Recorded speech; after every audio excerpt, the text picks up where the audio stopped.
عروہ بن زبیر نے خبر دی، ان سے عائشہ رضی اللہ عنہا نے بیان کیا کہ شروع اسلام میں رسول کریم صلی اللہ علیہ وسلم نے عاشورہ کے دن کا روزہ رکھنے کا حکم دیا تھا۔ پھر جب رمضان کے روزے فرض ہو گئے تو جس کا دل چاہتا اس دن روزہ رکھتا اور جو نہ چاہتا نہیں رکھا کرتا تھا۔ صحیح بخاری حدیث نمبر 2001۔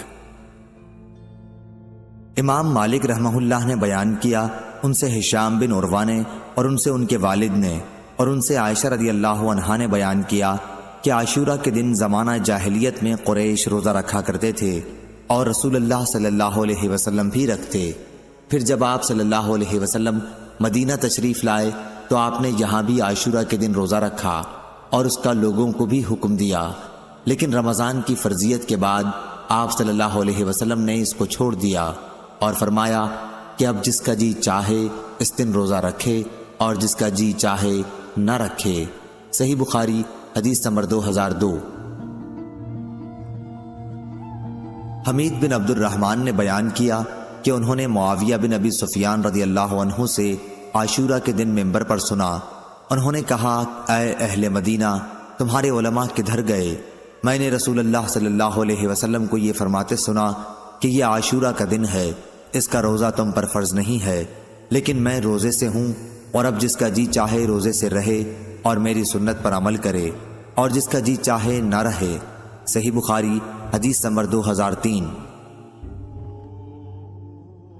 سعید بن جبیر نے بیان کیا، ان سے ان کے باپ نے اور ان سے ابن عباس رضی اللہ عنہ نے فرمایا کہ نبی کریم صلی اللہ علیہ وسلم مدینہ میں تشریف لائے، دوسرے سال آپ صلی اللہ علیہ وسلم نے یہودیوں کو دیکھا کہ وہ عاشورہ کے دن روزہ رکھتے ہیں۔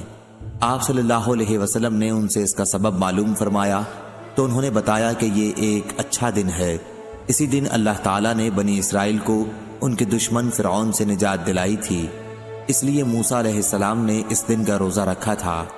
آپ صلی اللہ علیہ وسلم نے فرمایا، پھر موسیٰ علیہ السلام کے شریک مسرت ہونے میں ہم تم سے زیادہ مستحق ہیں۔ چنانچہ آپ صلی اللہ علیہ وسلم نے اس دن روزہ رکھا اور صحابہ کو بھی اس کا حکم دیا۔ صحیح بخاری حدیث نمبر 2004۔ ابو اسامہ نے بیان کیا، ان سے ابو امیس نے، ان سے قیس بن مسلم نے، ان سے طارق نے، ان سے ابن شہاب نے اور ان سے ابو موسیٰ رضی اللہ عنہ نے بیان کیا کہ عاشورہ کے دن کو یہودی عید کا دن سمجھتے تھے، اس لیے رسول اللہ صلی اللہ علیہ وسلم نے فرمایا کہ تم بھی اس دن روزہ رکھا کرو۔ صحیح بخاری حدیث نمبر 2005۔ ابن عباس رضی اللہ عنہ نے بیان کیا کہ میں نے نبی کریم صلی اللہ علیہ وسلم کو سوائے عاشورہ کے دن کے اور اس رمضان کے مہینے کے اور کسی دن کو دوسرے دنوں سے افضل جان کر خاص طور سے قصد کر کے روزہ رکھتے نہیں دیکھا۔ صحیح بخاری حدیث نمبر 2006۔ یزید بن ابی عبید نے بیان کیا، ان سے سلمہ بن عکو رضی اللہ عنہ نے کہ نبی کریم صلی اللہ علیہ وسلم نے بنو اسلم کے ایک شخص کو لوگوں میں اس بات کے اعلان کا حکم دیا تھا کہ جو کھا چکا ہو وہ دن کے باقی حصے میں بھی کھانے پینے سے رکا رہے، اور جس نے نہ کھایا ہو اسے روزہ رکھ لینا چاہیے کیونکہ یہ عاشورہ کا دن ہے۔ صحیح بخاری حدیث نمبر 2007۔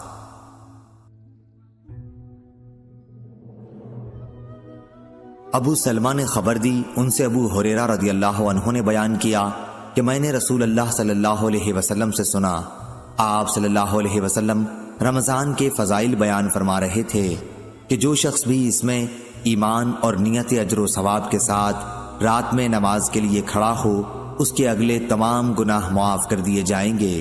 صحیح بخاری حدیث نمبر 2008۔ امام مالک رحمہ اللہ نے خبر دی، انہیں ابن شہاب نے، انہیں حمید بن عبد الرحمن نے اور انہیں ابو ہریرہ رضی اللہ عنہ نے کہ رسول اللہ صلی اللہ علیہ وسلم نے فرمایا، جس نے رمضان کی راتوں میں بیدار رہ کر نماز تراویح پڑھی ایمان اور ثواب کی نیت کے ساتھ، اس کے اگلے تمام گناہ معاف ہو جائیں گے۔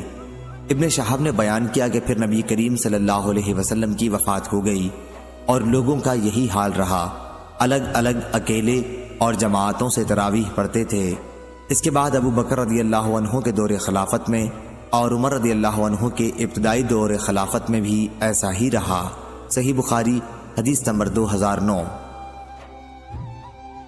ابن شہاب سے امام مالک رحمہ اللہ کی روایت ہے، انہوں نے عروہ بن زبیر رضی اللہ عنہ سے اور انہوں نے عبد الرحمن بن عبد القاری سے روایت کی کہ انہوں نے بیان کیا کہ میں عمر بن خطاب رضی اللہ عنہ کے ساتھ رمضان کی ایک رات کو مسجد میں گیا۔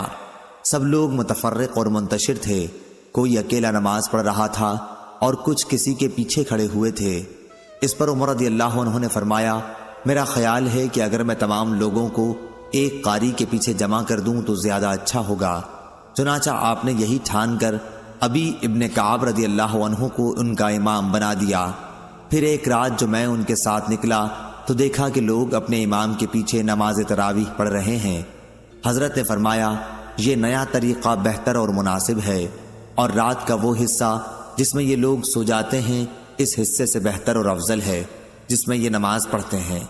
آپ کی مراد رات کے آخری حصے کی فضیلت سے تھی، کیونکہ لوگ یہ نماز رات کے شروع ہی میں پڑھ لیتے تھے۔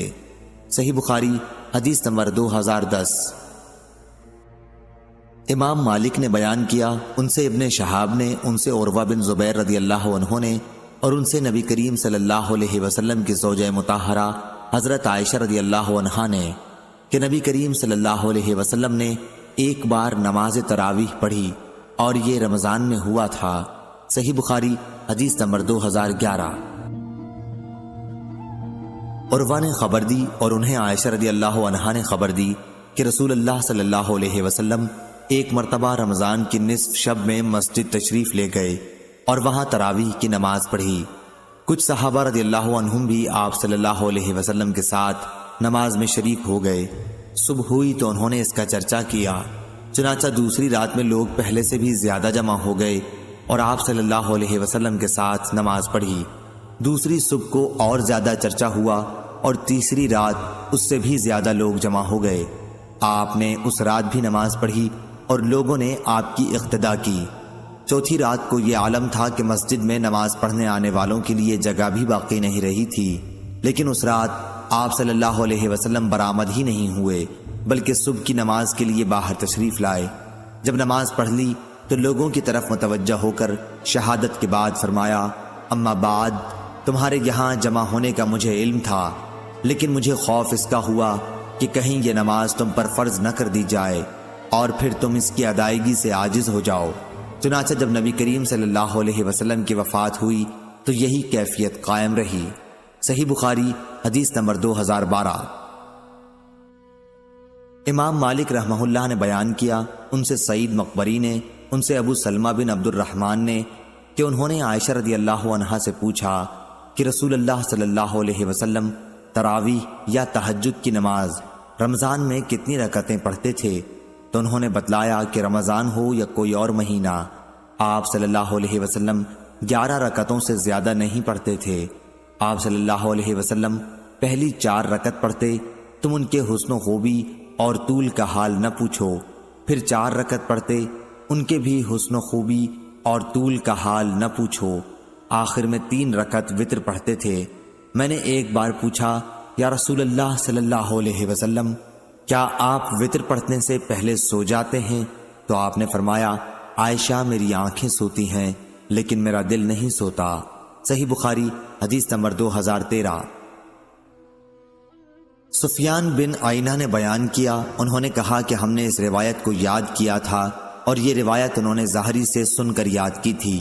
ان سے ابو سلمہ نے بیان کیا اور ان سے ابو ہریرہ رضی اللہ عنہ نے کہ نبی کریم صلی اللہ علیہ وسلم نے فرمایا، جو شخص رمضان کے روزے ایمان اور احتساب حصول اجر و ثواب کی نیت کے ساتھ رکھے، اس کے اگلے تمام گناہ معاف کر دیے جاتے ہیں، اور جو لیلۃ القدر میں ایمان و احتساب کے ساتھ نماز میں کھڑا رہے، اس کے بھی اگلے تمام گناہ معاف کر دیے جاتے ہیں۔ سفیان کے ساتھ سلیمان بن کثیر نے بھی اس حدیث کو ظاہری سے روایت کیا۔ صحیح بخاری حدیث نمبر 2014۔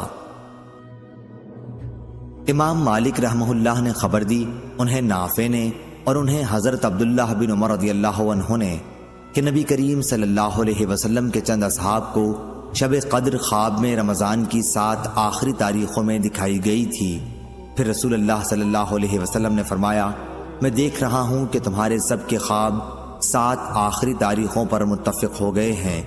اس لیے جسے اس کی تلاش ہو وہ اسی ہفتے کی آخری طاق راتوں میں تلاش کرے۔ آخری عشرہ کی طاق راتیں 21، 23، 25، 27، 29 مراد ہیں۔ صحیح بخاری حدیث نمبر 2015۔ ابو سلمہ نے بیان کیا کہ میں نے ابو سعید خدری رضی اللہ عنہ سے پوچھا، وہ میرے دوست تھے۔ انہوں نے جواب دیا کہ ہم نبی کریم صلی اللہ علیہ وسلم کے ساتھ رمضان کے دوسرے عشرے میں اعتکاف میں بیٹھے، پھر 20 تاریخ کی صبح کو حضرت صلی اللہ علیہ وسلم اعتکاف سے نکلے اور ہمیں خطبہ دیا۔ آپ صلی اللہ علیہ وسلم نے فرمایا کہ مجھے لیلۃ القدر دکھائی گئی لیکن بھلا دی گئی، یا آپ صلی اللہ علیہ وسلم نے فرمایا کہ میں خود بھول گیا، اس لیے تم اسے آخری عشرے کی طاق راتوں میں تلاش کرو۔ میں نے یہ بھی دیکھا ہے کہ خواب میں کہ گویا میں کیچڑ میں سجدہ کر رہا ہوں، اس لیے جس نے میرے ساتھ اعتکاف کیا ہو وہ پھر لوٹ آئے اور اعتکاف میں بیٹھے۔ خیر ہم نے پھر اعتکاف کیا۔ اس وقت آسمان پر بادل کا ایک ٹکڑا بھی نہیں تھا، لیکن دیکھتے ہی دیکھتے بادل آیا اور بارش اتنی ہوئی کہ مسجد کی چھت سے پانی ٹپکنے لگا جو کھجور کی شاخوں سے بنی ہوئی تھی۔ پھر نماز کی تکبیر ہوئی تو میں نے دیکھا کہ رسول اللہ صلی اللہ علیہ وسلم کیچڑ میں سجدہ کر رہے تھے، یہاں تک کہ کیچڑ کا نشان میں نے آپ صلی اللہ علیہ وسلم کی پیشانی پر دیکھا۔ صحیح بخاری حدیث نمبر 2016۔ ابو سہیل نے بیان کیا، ان سے ان کے باپ مالک بن ابی عامر نے اور ان سے عائشہ رضی اللہ عنہا نے کہ رسول اللہ صلی اللہ علیہ وسلم نے فرمایا، شب قدر کو رمضان کے آخری عشرے کی طاق راتوں میں ڈھونڈو۔ صحیح بخاری حدیث نمبر 2017۔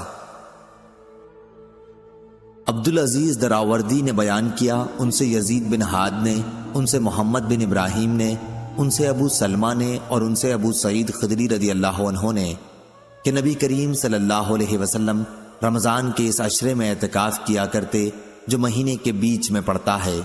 20 راتوں کے گزر جانے کے بعد جب 21ویں تاریخ کی رات آتی تو شام کو آپ صلی اللہ علیہ وسلم گھر واپس آ جاتے۔ جو لوگ آپ کے ساتھ اعتکاف میں ہوتے وہ بھی اپنے گھروں میں واپس آ جاتے۔ ایک رمضان میں آپ صلی اللہ علیہ وسلم جب اعتکاف کیے ہوئے تھے تو اس رات میں بھی مسجد ہی میں مقیم رہے جس میں آپ کی عادت گھر آ جانے کی تھی۔ پھر آپ نے لوگوں کو خطبہ دیا اور جو کچھ اللہ پاک نے چاہا آپ نے لوگوں کو اس کا حکم دیا۔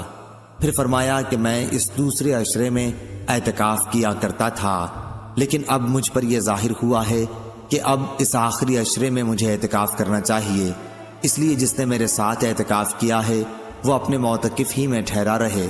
اور مجھے یہ رات شب قدر دکھائی گئی لیکن پھر بھلوا دی گئی، اس لیے تم لوگ اسے آخری عشرے کی طاق راتوں میں تلاش کرو۔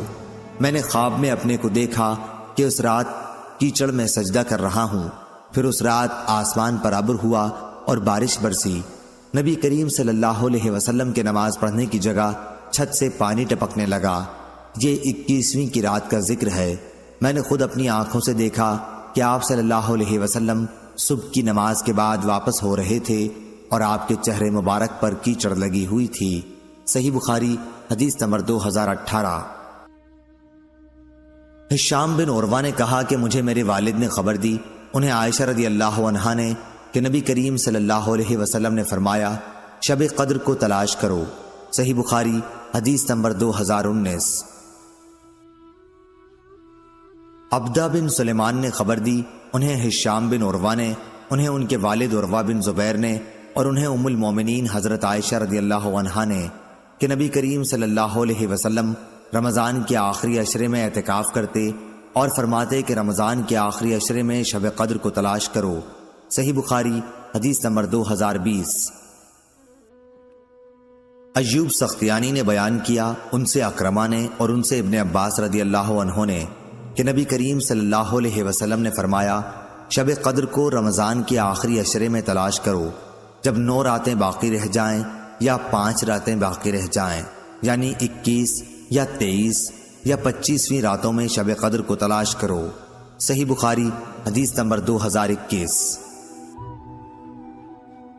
ابن عباس رضی اللہ عنہ نے بیان کیا کہ نبی کریم صلی اللہ علیہ وسلم نے فرمایا، شب قدر رمضان کے آخری عشرے میں پڑتی ہے جب 9 راتیں گزر جائیں یا 7 باقی رہ جائیں، آپ صلی اللہ علیہ وسلم کی مراد شب قدر سے تھی۔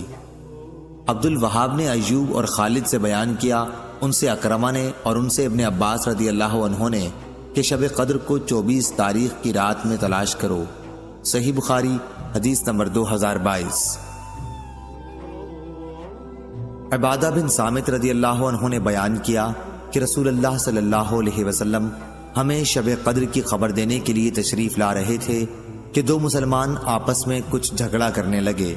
اس پر آپ صلی اللہ علیہ وسلم نے فرمایا کہ میں آیا تھا کہ تمہیں شب قدر بتا دوں، لیکن فلاں اور فلاں نے آپس میں جھگڑا کر لیا، پس اس کا علم اٹھا لیا گیا اور امید یہی ہے کہ تمہارے حق میں یہی بہتر ہوگا، پس اب تم اس کی تلاش آخری عشرے کی 9 یا 7 یا 5 کی راتوں میں کیا کر۔ صحیح بخاری حدیث نمبر 2023۔ ابو یغفور نے بیان کیا، ان سے ابو زحا نے، ان سے مسروق نے اور ان سے عائشہ رضی اللہ عنہا نے بیان کیا کہ جب رمضان کا آخری عشرہ آتا تو نبی کریم صلی اللہ علیہ وسلم اپنا تہبند مضبوط باندھتے، یعنی اپنی کمر پوری طرح کس لیتے، اور ان راتوں میں آپ صلی اللہ علیہ وسلم خود بھی جاگتے اور اپنے گھر والوں کو بھی جگایا کرتے تھے۔ صحیح بخاری حدیث نمبر 2024۔ نافع نے خبر دی اور ان سے عبداللہ بن عمر رضی اللہ عنہ نے کہا کہ رسول اللہ صلی اللہ علیہ وسلم رمضان کے آخری عشرے میں اعتکاف کرتے تھے۔ صحیح بخاری حدیث نمبر 2025۔ لیث بن سعد نے بیان کیا، ان سے عقیل نے، ان سے ابن شہاب نے، ان سے عروہ بن زبیر نے اور ان سے نبی کریم صلی اللہ علیہ وسلم کی زوجہ مطہرہ حضرت عائشہ رضی اللہ عنہا نے کہ نبی کریم صلی اللہ علیہ وسلم اپنی وفات تک برابر رمضان کے آخری عشرے میں اعتکاف کرتے رہے، اور آپ صلی اللہ علیہ وسلم کے بعد آپ کی ازواج مطہرات اعتکاف کرتی رہیں۔ صحیح بخاری حدیث نمبر 2026۔ ابو سعید خدری رضی اللہ عنہ نے بیان کیا کہ نبی کریم صلی اللہ علیہ وسلم رمضان کے دوسرے عشرے میں اعتکاف کیا کرتے تھے۔ ایک سال آپ صلی اللہ علیہ وسلم نے انہی دنوں میں اعتکاف کیا، اور جب 21ویں تاریخ کی رات آئی، یہ وہ رات ہے جس کی صبح کو آپ صلی اللہ علیہ وسلم اعتکاف سے باہر آ جاتے تھے۔ آپ صلی اللہ علیہ وسلم نے فرمایا کہ جس نے میرے ساتھ اعتکاف کیا ہو وہ اب آخری عشرے میں بھی اعتکاف کرے۔ مجھے یہ رات خواب میں دکھائی گئی لیکن پھر بھلا دی گئی۔ میں نے یہ بھی دیکھا کہ اسی کی صبح کو میں کیچڑ میں سجدہ کر رہا ہوں، اس لیے تم لوگ اسے آخری عشرے کی ہر طاق رات میں تلاش کرو۔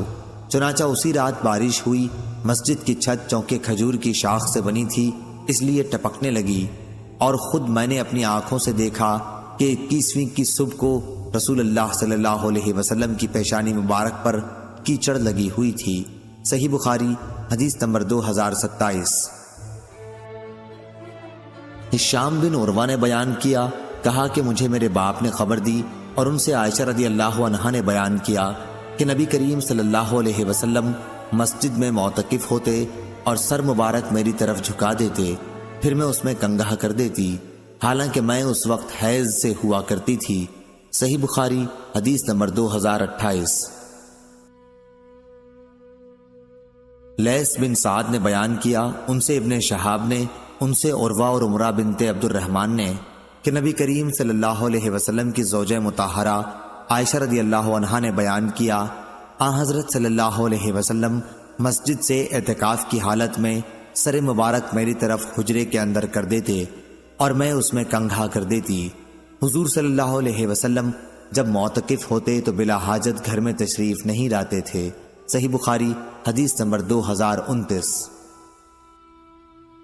منصور نے بیان کیا، ان سے ابراہیم نخعی نے، ان سے اسود نے اور ان سے عائشہ رضی اللہ عنہا نے بیان کیا کہ میں حائضہ ہوتی پھر بھی رسول اللہ صلی اللہ علیہ وسلم مجھے اپنے بدن سے لگا لیتے۔ صحیح بخاری حدیث نمبر 2030۔ اور آپ صلی اللہ علیہ وسلم معتکف ہوتے اور میں حائضہ ہوتی، اس کے باوجود آپ سر مبارک مسجد سے باہر کر دیتے اور میں اسے دھوتی تھی۔ صحیح بخاری حدیث نمبر 2031۔ نافع نے خبر دی اور انہیں ابن عمر رضی اللہ عنہ نے کہ عمر رضی اللہ عنہ نے نبی کریم صلی اللہ علیہ وسلم سے عرض کیا، میں نے جاہلیت میں یہ نظر مانی تھی کہ مسجد حرام میں ایک رات کا اعتکاف کروں گا۔ آپ صلی اللہ علیہ وسلم نے فرمایا کہ اپنی نظر پوری کر۔ صحیح بخاری حدیث نمبر 2032۔ حماد بن زید نے بیان کیا، ان سے یحییٰ قطان نے، ان سے عمرہ نے اور ان سے عائشہ رضی اللہ عنہا نے بیان کیا کہ نبی کریم صلی اللہ علیہ وسلم رمضان کے آخری عشرے میں اعتکاف کیا کرتے تھے۔ میں آپ صلی اللہ علیہ وسلم کے لیے مسجد میں ایک خیمہ لگا دیتی اور آپ صبح کی نماز پڑھ کے اس میں چلے جاتے تھے۔ پھر حفصہ رضی اللہ عنہا نے بھی عائشہ رضی اللہ عنہا سے خیمہ کھڑا کرنے کی اپنے اعتکاف کے لیے اجازت چاہی۔ عائشہ رضی اللہ عنہا نے اجازت دے دی اور انہوں نے ایک خیمہ کھڑا کر لیا۔ جب زینت بنت حجش رضی اللہ عنہا نے دیکھا تو انہوں نے بھی اپنے لیے ایک خیمہ کھڑا کر لیا۔ صبح ہوئی تو رسول اللہ صلی اللہ علیہ وسلم نے کئی خیمے دیکھے تو فرمایا، یہ کیا ہے؟ آپ صلی اللہ علیہ وسلم کو ان کی حقیقت کی خبر دی گئی۔ آپ صلی اللہ علیہ وسلم نے فرمایا، کیا تم سمجھتے ہو یہ خیمے ثواب کی نیت سے کھڑے کیے گئے ہیں؟ بس آپ نے اس مہینے رمضان کا اعتکاف چھوڑ دیا اور شوال کے عشرے کا اعتکاف کیا۔ صحیح بخاری حدیث نمبر 2033۔ امام مالک نے خبر دی، انہیں یحییٰ بن سعید نے، انہیں عمرہ بنت عبد الرحمن نے اور انہیں ام المومنین حضرت عائشہ صدیقہ رضی اللہ عنہا نے کہ نبی کریم صلی اللہ علیہ وسلم نے اعتکاف کا ارادہ کیا۔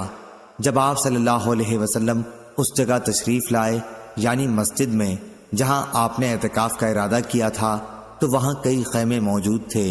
عائشہ رضی اللہ عنہا کا بھی، حفصہ رضی اللہ عنہا کا بھی اور زینت رضی اللہ عنہا کا بھی۔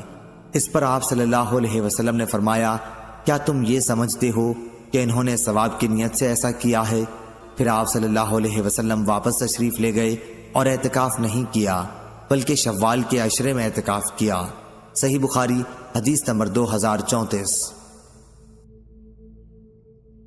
ظاہری نے بیان کیا کہ مجھے امام زین العابدین علی بن حسین نے خبر دی اور انہیں نبی کریم صلی اللہ علیہ وسلم کی پاک بیوی حضرت صفیہ رضی اللہ عنہا نے خبر دی کہ وہ رمضان کے آخری عشرے میں جب رسول کریم صلی اللہ علیہ وسلم اعتکاف میں بیٹھے ہوئے تھے، آپ صلی اللہ علیہ وسلم سے ملنے مسجد میں آئیں، تھوڑی دیر تک باتیں کی، پھر واپس ہونے کے لیے کھڑی ہوئیں۔ نبی کریم صلی اللہ علیہ وسلم بھی انہیں پہنچانے کے لیے کھڑے ہوئے۔ جب وہ ام سلمہ رضی اللہ عنہا کے دروازے سے قریب والے مسجد کے دروازے پر پہنچیں تو دو انصاری آدمی ادھر سے گزرے اور نبی کریم صلی اللہ علیہ وسلم کو سلام کیا۔ آپ صلی اللہ علیہ وسلم نے فرمایا، کسی سوچ کی ضرورت نہیں، یہ تو میری بیوی صفیہ بنت حی رضی اللہ عنہا ہیں۔ ان دونوں صحابیوں نے عرض کیا، سبحان اللہ یا رسول اللہ صلی اللہ علیہ وسلم۔ ان پر آپ صلی اللہ علیہ وسلم کا جملہ بڑا شاق گزرا۔ آپ نے فرمایا کہ شیطان خون کی طرح انسان کے بدن میں دوڑتا رہتا ہے، مجھے خطرہ ہوا کہ کہیں تمہارے دلوں میں وہ کوئی بدگمانی نہ ڈال دے۔ صحیح بخاری حدیث نمبر 2035۔ یحییٰ بن ابی کثیر نے بیان کیا، انہوں نے کہا کہ میں نے ابو سلمہ بن عبد الرحمن سے سنا، انہوں نے کہا کہ میں نے ابو سعید خدری رضی اللہ عنہ سے سنا، میں نے ان سے پوچھا تھا کہ کیا آپ رسول اللہ صلی اللہ علیہ وسلم سے شب قدر کا ذکر سنا ہے؟ انہوں نے کہا کہ ہاں، ہم نے رسول اللہ صلی اللہ علیہ وسلم کے ساتھ رمضان کے دوسرے عشرے میں اعتکاف کیا تھا۔ ابو سعید رضی اللہ عنہ نے بیان کیا کہ پھر 20 کی صبح کو ہم نے اعتکاف ختم کر دیا۔ اسی صبح کو رسول اللہ صلی اللہ علیہ وسلم نے ہمیں خطاب فرمایا کہ مجھے شب قدر دکھائی گئی تھی لیکن پھر بھلا دی گئی، اس لیے اب اسے آخری عشرے کی تاخراتوں میں تلاش کرو۔ میں نے خواب میں دیکھا ہے کہ میں کیچڑ اور پانی میں سجدہ کر رہا ہوں، اور جن لوگوں نے رسول اللہ صلی اللہ علیہ وسلم کے ساتھ اس سال اعتکاف کیا تھا وہ پھر دوبارہ کریں۔ چنانچہ وہ لوگ مسجد میں دوبارہ آ گئے۔ آسمان میں کہیں بادل کا ایک ٹکڑا بھی نہیں تھا کہ اچانک بادل آیا اور بارش شروع ہو گئی۔ پھر نماز کی تکبیر ہوئی اور رسول اللہ صلی اللہ علیہ وسلم نے کیچڑ میں سجدہ کیا۔ میں نے خود آپ صلی اللہ علیہ وسلم کی ناک اور پیشانی پر کیچڑ لگا ہوا دیکھا۔ صحیح بخاری حدیث نمبر 2036۔ یزید بن زری نے بیان کیا، ان سے خالد نے، ان سے اکرمہ نے اور ان سے عائشہ رضی اللہ عنہا نے بیان کیا کہ رسول اللہ صلی اللہ علیہ وسلم کے ساتھ آپ صلی اللہ علیہ وسلم کی بیویوں میں سے ایک خاتون ام سلمہ رضی اللہ عنہا نے جو مستحاضہ تھیں اعتکاف کیا۔ وہ سرخی اور زردی یعنی استحاضہ کا خون دیکھتی تھیں، اکثر تشت ہم ان کے نیچے رکھتے تھے اور وہ نماز پڑھتی رہتیں۔ صحیح بخاری حدیث نمبر 2037۔ عبد الرحمن بن خالد نے بیان کیا، ان سے ابن شہاب نے، ان سے امام زین العابدین علی بن حسین رضی اللہ عنہ نے کہ نبی کریم صلی اللہ علیہ وسلم کی پاک بیوی حضرت صفیہ رضی اللہ عنہا نے انہیں خبر دی۔ دوسری سند اور امام بخاری نے کہا کہ ہم سے عبداللہ بن محمد نے بیان کیا، کہا کہ ہم سے ہشام نے بیان کیا، انہیں معمر نے خبر دی، انہیں زہری نے، انہیں علی بن حسین رضی اللہ عنہ نے کہ نبی کریم صلی اللہ علیہ وسلم مسجد میں اعتکاف میں تھے۔ آپ صلی اللہ علیہ وسلم کے پاس ازواج مطہرات بیٹھی تھیں۔ جب وہ چلنے لگیں تو آپ نے صفیہ بنت حی رضی اللہ عنہا سے فرمایا کہ جلدی نہ کر، میں تمہیں چھوڑنے چلتا ہوں۔ ان کا حجرہ دارالاسامہ میں تھا۔ چنانچہ جب رسول اللہ صلی اللہ علیہ وسلم ان کے ساتھ نکلے تو دو انصاری صحابیوں سے آپ کی ملاقات ہوئی۔ ان دونوں حضرات نے نبی کریم صلی اللہ علیہ وسلم کو دیکھا اور جلدی سے آگے بڑھ جانا چاہا، لیکن آپ صلی اللہ علیہ وسلم نے فرمایا، ٹھہرو، ادھر سنو، یہ صفیہ بنت حی رضی اللہ عنہا ہیں جو میری بیوی ہیں۔ ان حضرات نے عرض کی، سبحان اللہ۔ آپ صلی اللہ علیہ وسلم نے فرمایا کہ شیطان انسان کے جسم میں خون کی طرح دوڑتا ہے، اور مجھے خطرہ یہ ہوا کہ کہیں تمہارے دلوں میں بھی وہ کوئی بری بات نہ ڈال دے۔ صحیح بخاری حدیث نمبر 2038۔ اسماعیل بن عبداللہ نے بیان کیا، انہوں نے کہا کہ مجھے میرے بھائی نے خبر دی، انہیں سلیمان نے، انہیں محمد بن ابی عتیق نے، انہیں ابن شہاب نے، انہیں علی بن حسین رضی اللہ عنہ نے کہ صفیہ رضی اللہ عنہا نے انہیں خبر دی۔ دوسری سند اور ہم سے علی بن عبداللہ نے بیان کیا، ان سے سفیان بن عینہ نے بیان کیا، کہا کہ میں نے زہری سے سنا، وہ علی بن حسین رضی اللہ عنہ سے خبر دیتے تھے کہ صفیہ رضی اللہ عنہا نبی کریم صلی اللہ علیہ وسلم کے یہاں آئیں۔ آپ اس وقت اعتکاف میں تھے۔ پھر جب وہ واپس ہونے لگیں تو آپ صلی اللہ علیہ وسلم بھی ان کے ساتھ تھوڑی دور تک انہیں چھوڑنے آئے۔ آتے ہوئے ایک انصاری صحابی رضی اللہ عنہ نے آپ کو دیکھا۔ جب آن حضرت صلی اللہ علیہ وسلم کی نظر ان پر پڑی تو فوراً آپ نے انہیں بلوایا کہ سنو، یہ میری بیوی صفیہ رضی اللہ عنہا ہیں۔ سفیان نے یا صفیہ کے بجائے بعض اوقات حاضہ صفیہ کے الفاظ کہے۔ اس کی وضاحت اس لیے ضروری سمجھی کہ شیطان انسان کے جسم میں خون کی طرح دوڑتا رہتا ہے۔ میں علی بن عبداللہ نے سفیان سے پوچھا کہ غالباً وہ رات کو آتی رہی ہوں گی، تو انہوں نے فرمایا کہ رات کے سوا اور وقت ہی کون سا ہو سکتا تھا۔ صحیح بخاری حدیث نمبر 2039۔ ابن جریج نے بیان کیا، ان سے ابن ابی نجیح کے ماموں سلیمان احول نے، ان سے ابو سلمہ نے، اور ان سے ابو سعید خدری رضی اللہ عنہ نے۔ دوسری سند سفیان نے کہا اور ہم سے محمد بن عمرو نے بیان کیا، ان سے ابو سلمہ نے اور ان سے ابو سعید خدری رضی اللہ عنہ نے۔ سفیان نے یہ بھی کہا کہ مجھے یقین کے ساتھ یاد ہے کہ ابن ابی لبید نے ہم سے یہ حدیث بیان کی تھی، ان سے ابو سلمہ اور ان سے ابو سعید خدری رضی اللہ عنہ نے، کہ ہم رسول اللہ صلی اللہ علیہ وسلم کے ساتھ رمضان کے دوسرے عشرے میں اعتکاف کے لیے بیٹھے۔ 20ویں کی صبح کو ہم نے اپنا سامان مسجد سے اٹھا لیا، پھر رسول اللہ صلی اللہ علیہ وسلم تشریف لائے اور فرمایا کہ جس نے دوسرے عشرے میں اعتکاف کیا ہے وہ دوبارہ اعتکاف کی جگہ چلے، کیونکہ میں نے آج کی رات شب قدر کو خواب میں دیکھا ہے۔ میں نے یہ بھی دیکھا کہ میں کیچڑ میں سجدہ کر رہا ہوں۔ پھر جب اپنے اعتکاف کی جگہ مسجد میں آپ صلی اللہ علیہ وسلم دوبارہ آ گئے تو اچانک بادل منڈلائے اور بارش ہوئی۔ اس ذات کی قسم جس نے حضور اکرم صلی اللہ علیہ وسلم کو حق کے ساتھ بھیجا ہے، آسمان پر اسی دن کے آخری حصے میں ابر ہوا تھا۔ مسجد کھجور کی شاخوں سے بنی ہوئی تھی، اس لیے چھت سے پانی ٹپکا۔ جب آپ صلی اللہ علیہ وسلم نے نماز صبح ادا کی تو میں نے دیکھا کہ آپ کی ناک اور پیشانی پر کیچڑ کا اثر تھا۔ صحیح بخاری حدیث نمبر 2040۔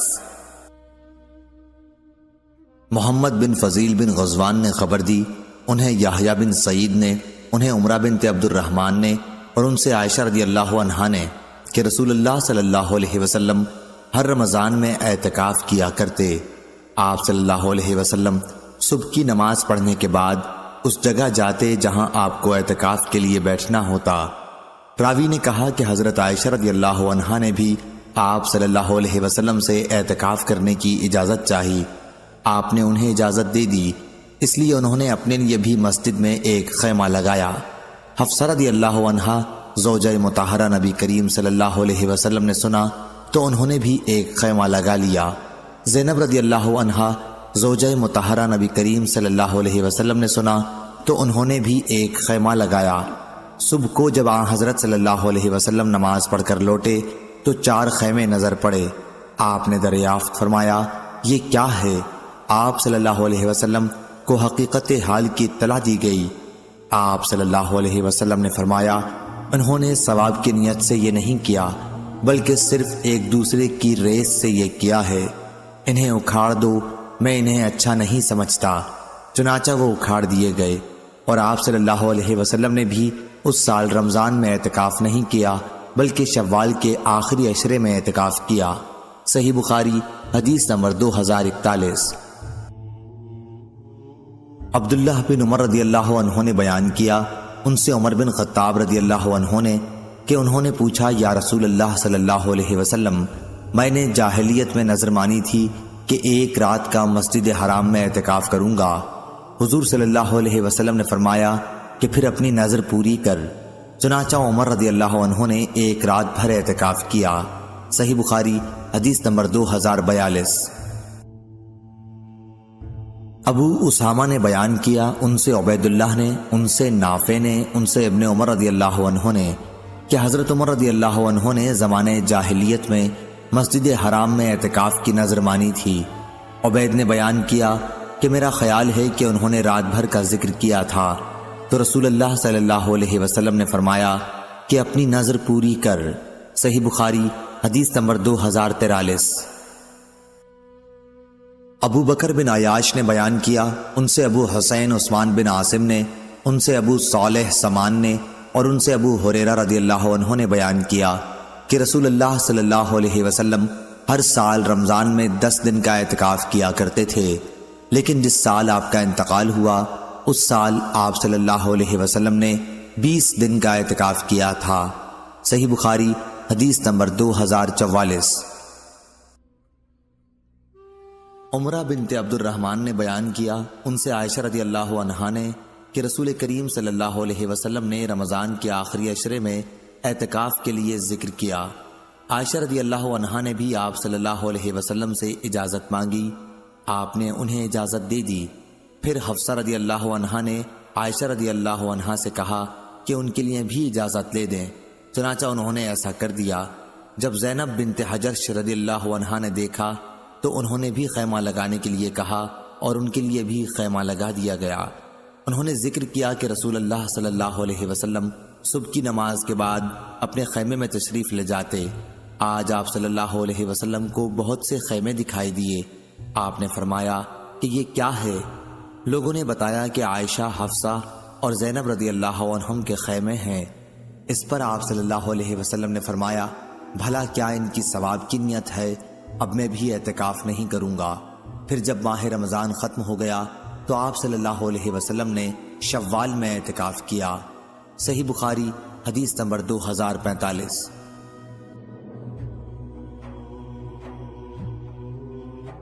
معمر نے خبر دی، انہیں زاہری نے، انہیں عروہ نے اور انہیں عائشہ رضی اللہ عنہا نے کہ وہ حائضہ ہوتی تھیں اور رسول اللہ صلی اللہ علیہ وسلم مسجد میں اعتکاف میں ہوتے تھے، پھر بھی وہ آپ صلی اللہ علیہ وسلم کے سر میں اپنے حجرے ہی میں کنگھا کرتی تھیں۔ آپ صلی اللہ علیہ وسلم اپنا سر مبارک ان کی طرف بڑھا دیتے۔ صحیح بخاری حدیث نمبر 2046۔ ابو سلمہ بن عبد الرحمن نے خبر دی کہ ابو ہریرہ رضی اللہ عنہ نے کہا، تم لوگ کہتے ہو کہ ابو ہریرہ رضی اللہ عنہ تو رسول اللہ صلی اللہ علیہ وسلم کی احادیث بہت زیادہ بیان کرتا ہے، اور یہ بھی کہتے ہو کہ مہاجرین و انصار ابو ہریرہ رضی اللہ عنہ کی طرح کیوں حدیث نہیں بیان کرتے؟ اصل وجہ یہ ہے کہ میرے بھائی مہاجرین بازار کی خرید و فروخت میں مشغول رہا کرتے تھے، اور میں اپنا پیٹ بھرنے کے بعد پھر برابر رسول اللہ صلی اللہ علیہ وسلم کی خدمت میں حاضر رہتا۔ اس لیے جب یہ بھائی غیر حاضر ہوتے تو میں اس وقت بھی حاضر رہتا، اور میں وہ باتیں آپ صلی اللہ علیہ وسلم سے سن کر یاد کر لیتا جس سے ان حضرات کو اپنے کاروبار کی مشغولیت کی وجہ سے یا تو سننے کا موقع نہیں ملتا تھا یا وہ بھول جایا کرتے تھے۔ اسی طرح میرے بھائی انصار اپنے اموال، کھیتوں اور باغوں میں مشغول رہتے، لیکن میں صفہ میں مقیم مسکینوں میں سے ایک مسکین آدمی تھا۔ جب یہ حضرات انصار بھولتے تو میں اسے یاد رکھتا۔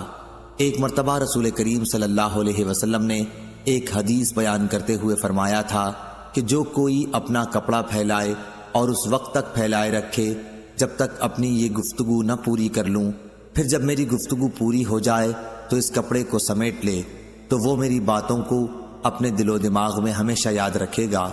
چنانچہ میں نے اپنا کمبل اپنے سامنے پھیلا دیا۔ پھر جب رسول کریم صلی اللہ علیہ وسلم نے اپنا مقالہ مبارک ختم فرمایا تو میں نے اسے سمیٹ کر اپنے سینے سے لگایا، اور اس کے بعد پھر کبھی میں آپ صلی اللہ علیہ وسلم کی کوئی حدیث نہیں بھولا۔ صحیح بخاری حدیث نمبر 2047۔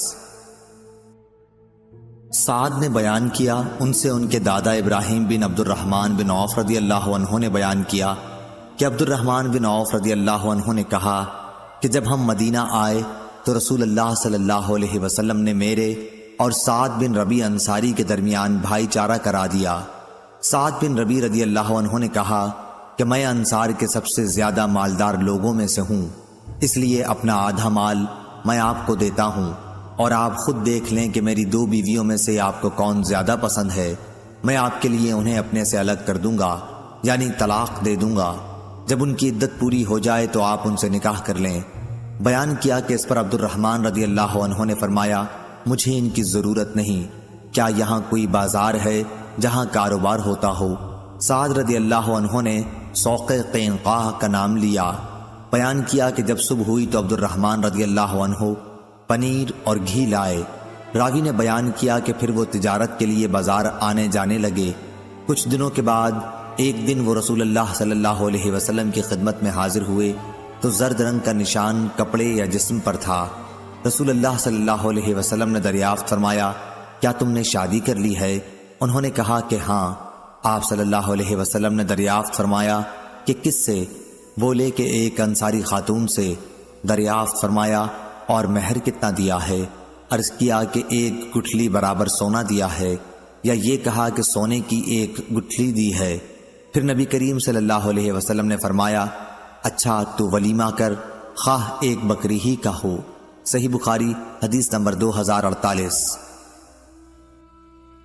انس بن مالک رضی اللہ عنہ نے بیان کیا کہ جب عبد الرحمن بن عوف رضی اللہ عنہ مدینے آئے، رسول اللہ صلی اللہ علیہ وسلم نے ان کا بھائی چارہ سعد بن ربیع انصاری رضی اللہ عنہ سے کرا دیا۔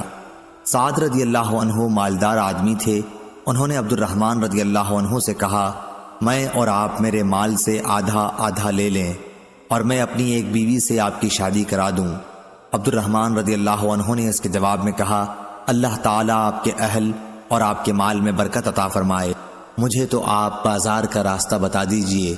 پھر وہ بازار سے اس وقت تک واپس نہ ہوئے جب تک نفع میں کافی پنیر اور گھی نہ بچا لیا۔ اب وہ اپنے گھر والوں کے پاس آئے۔ کچھ دن گزرے ہوں گے یا اللہ نے جتنا چاہا، اس کے بعد وہ آئے کہ ان پر زردی کا نشان تھا۔ حضرت صلی اللہ علیہ وسلم نے دریافت فرمایا، یہ زردی کیسی ہے؟ عرض کیا، یا رسول اللہ صلی اللہ علیہ وسلم، میں نے ایک انصاری عورت سے شادی کر لی ہے۔ آپ صلی اللہ علیہ وسلم نے دریافت فرمایا کہ انہیں مہر میں کیا دیا ہے؟ عرض کیا، سونے کی 1 گٹھلی، یا یہ کہا کہ 1 گٹھلی برابر سونا۔ آپ صلی اللہ علیہ وسلم نے فرمایا کہ اچھا اب ولیمہ کر، اگرچہ 1 بکری ہی کا ہو۔ صحیح بخاری حدیث نمبر 2049۔ سفیان بن عینہ نے بیان کیا، ان سے عمرو بن دینار نے، ان سے ابن عباس رضی اللہ عنہ نے، کہ عکاز، مجنہ اور ذوالمجاز عہد جاہلیت کے بازار تھے۔ جب اسلام آیا تو ایسا ہوا کہ مسلمان لوگ خرید و فروخت کے لیے ان بازاروں میں جانا گناہ سمجھنے لگے، اس لیے یہ آیت نازل ہوئی، تمہارے لیے اس میں کوئی حرج نہیں اگر تم اپنے رب کے فضل یعنی رزق حلال کی تلاش کرو۔ حج کے موسم میں۔ یہ ابن عباس رضی اللہ عنہ کی قرات ہے۔ صحیح بخاری حدیث نمبر 2050۔